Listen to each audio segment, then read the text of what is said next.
दोस्तों, जो टीपू सुल्तान जो थे उससे अंग्रेजों से इतनी सख्त नफरत थी कि उन्होंने तिजारत तक को ममनू करार दिया था अपने दौर में। और इससे भी ज़्यादा अगर सख्त बात बताई जाए तो वहाँ नमक की कानें थी ईस्ट इंडिया में। जब टीपू सुल्तान की हुकूमत हुआ करती थी तो वहाँ अंग्रेजों ने इन्वेस्ट किया हुआ था नमक की कानों में।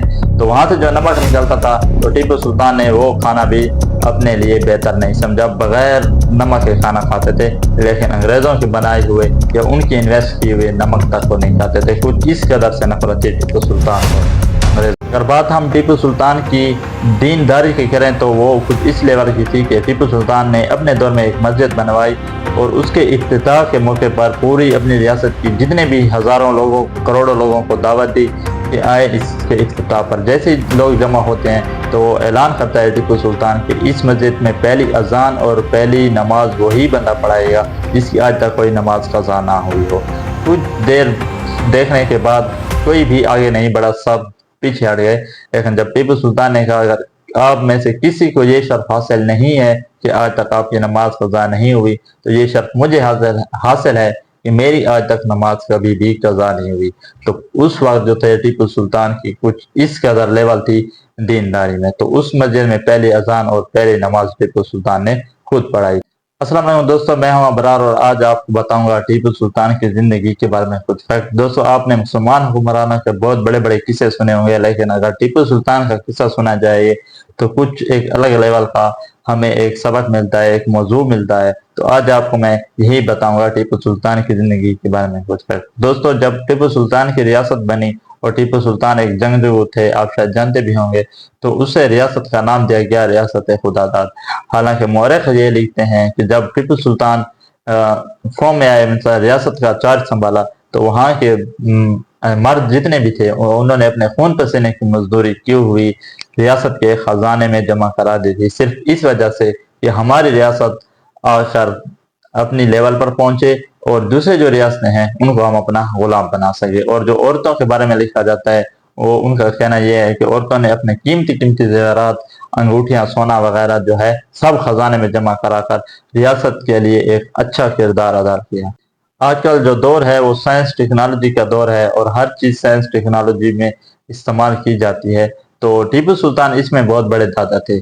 आज जो फ्रांस पूरी दुनिया में साइंस और टेक्नोलॉजी का दादा बना हुआ है, सबको टक्कर देता है, तो उस वक्त जो फ्रांस के लोग थे वो भी टीपू सुल्तान से साइंस सीखने आया करते थे। हालांकि उस दौर की अगर बात करें तो जो बंदूक आज हम अपनी हिफाजत के लिए इस्तेमाल करते हैं और घड़ी हम अपने टाइम देखने के लिए इस्तेमाल करते हैं, तो ये चीज़ों का मुअज्जिद और पहला जो साइंसदान माना जाता है वो टीपू सुल्तान माना जाता है कि उनका मुअज्जिद टीपू सुल्तान है। हालांकि यही तारीख में इतना इस बात को दोहराया गया नहीं है कि टीपू सुल्तान एक साइंसदान होने के साथ साथ एक जंगजू थे मिसाल के तौर पर, इसलिए उसका साइंसी मैदान में उनका इतना नाम नहीं लिया जाता। सिर्फ यही नहीं, टीपू सुल्तान जो थे, आजकल जो जंगों में सबसे पहले रॉकेट या मिसाइल का इस्तेमाल किया जाता है, तो इनका पहला मुअज्जिद भी टीपू सुल्तान है। इंडिया का जो साबिक सदर हैं अब्दुल कलाम ABJ, जिन्होंने मिसाल के तौर पर डॉक्टर जो खुद एक डॉक्टर गुजरे हैं, मिसाल इंजीनियरिंग में भी, तो बहुत बड़े बड़े ओहदों में वो गुजरे हैं, तो उन्होंने भी खुद पहला मुअज्जिद जो है मिसाइल और रॉकेट का टीपू सुल्तान को ही माना है। तो कुछ इस कदर से टीपू सुल्तान हुकूमत किया करते हैं। जैसे ही चार्ज संभालते हैं टीपू सुल्तान तो उसने अपनी रियासत में जितनी भी गैर मुल्की मसनूआत थी या फैक्ट्रियाँ थी, कारोबार किए हुए थे, तो उन्होंने सब पर पाबंदी आयद करके अपने ही मिसाल के तौर पर बर्तनों की तैयारी, कपड़े हैं, लोहे की फैक्ट्री है वगैरह वगैरह, जितने भी मिसाल के तौर पर इंसान की ज़रूरियात होती तो उसने अपने मुल्क में फैक्ट्रियाँ लगाना शुरू की। इसलिए जो इंडिया है आज के तौर पर जो मैदान में सबसे आगे आता है, तो वो उसकी यही वजह है कि टीपू सुल्तान की उस वक्त जो खरीदियाँ थी उसने इंडिया में ही सब, मिसाल के तौर पर कोई चीज़ ऐसी नहीं छोड़ी जो बाहर का बंदा आकर बिजनेस करे या हमारे बंदों को बाहर जाना पड़े। तो उन्होंने सब चीज़ों पर पाबंदी लगाकर अपने मुल्क में फैक्ट्रियाँ और कारोबार शुरू करवाए, जिससे हर बेरोजगार को रोजगार मिला। हम अगर टीपू सुल्तान की बागबानी या मिसाल के तौर पर एग्रीकल्चर में बात करें तो वो भी बड़े इंटरेस्ट थे, बाहर के मुल्कों से पौधे मंगवाया करते थे। आज अगर बेंगलोर में आप देखें तो उस काला बाग एक नाम बड़ा मशहूर है, तो वो भी टीपू सुल्तान के हाथ का लगाया हुआ है। तो इसके अदर से मिसाल के तौर पर एग्रीकल्चर और बड़े बड़े बागात भी उनके हाथ के लगाए हुए हैं इंडिया में।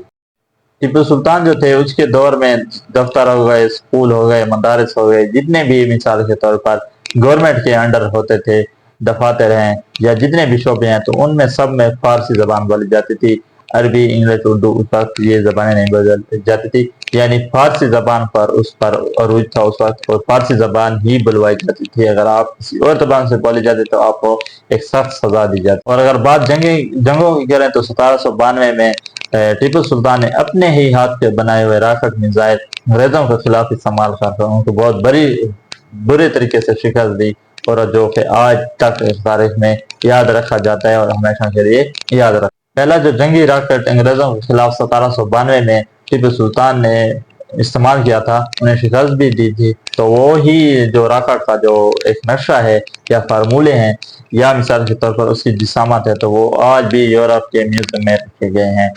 इस कदर की टेक्नोलॉजी उसके पास ही, जिसे आज भी वो मिसाल के तौर पर एक सबक हासिल करते हैं। तो टीपू सुल्तान के दौर में अवाम फैलाव बहबूद के लिए सुनहरा दौर था। उनकी तमीर करदा इमारतें, मसाजिद कमाल फन ज़ौक़ क्या पता दे रही हैं। इस वक्त बेंगलोर में वाज़िया रियासत कैंटीना हाई कोर्ट की इमारत भी टीपू सुल्तान की तैयार करदा है, यानी अगर आधे इंडिया की बात करें तो वो टीपू सुल्तान के हाथ का बनाया हुआ है। चाहे वो पुरानी इमारतों को देखें, पुरानी मस्जिदों को देखें, पुराने दफातर हैं, मसाजिद हैं, मदारस हैं, तो ये भी टीपू सुल्तान की हाथ की बनाई हुई मेहनतें हैं। तो दोस्तों, कुछ इस कदर टीपू सुल्तान को अंग्रेजों से नफरत थी कि तिजारत तक को भी ममनू करार दे दिया था। हालांकि उसकी अपनी रियासत में, उसके अपने मुल्क में जो नमक की कानें थी बड़ी बड़ी, जिसने टीपू सुल्तान को उन्होंने इन्वेस्ट किया हुआ था। टीपू सुल्तान के मुल्क में अंग्रेजों ने जो पहले दौर से उनका एक मायदा हुआ था पहले हुकूमतों के साथ, तो उन्होंने कहा था कि ठीक है आप काम कर सकते हैं नमक की कार में, लेकिन इनका जो नमक है वो हम नहीं खाएंगे, हम खाएंगे ना मेरे इमाम खाएंगे। तो लिहाजा बराए मेहरबानी तो हमारे हुक्मरानों को भी चाहिए कि कुछ ऐसी पॉलिसियाँ इस्तेमाल करें, कुछ ऐसे गुड़ अंदर अपने लाएं, ताकि जैसे हम टीपू सुल्तान जैसे बन सके थे। कुछ लोगों का कहना है, कुछ मौरख लिखते हैं कि टीपू सुल्तान एक सच्चे आलिम दीन नहीं थे क्योंकि उनकी एक दाढ़ी नहीं थी मिसाल से, और कुछ लिखते हैं कि उनकी दाढ़ी थी।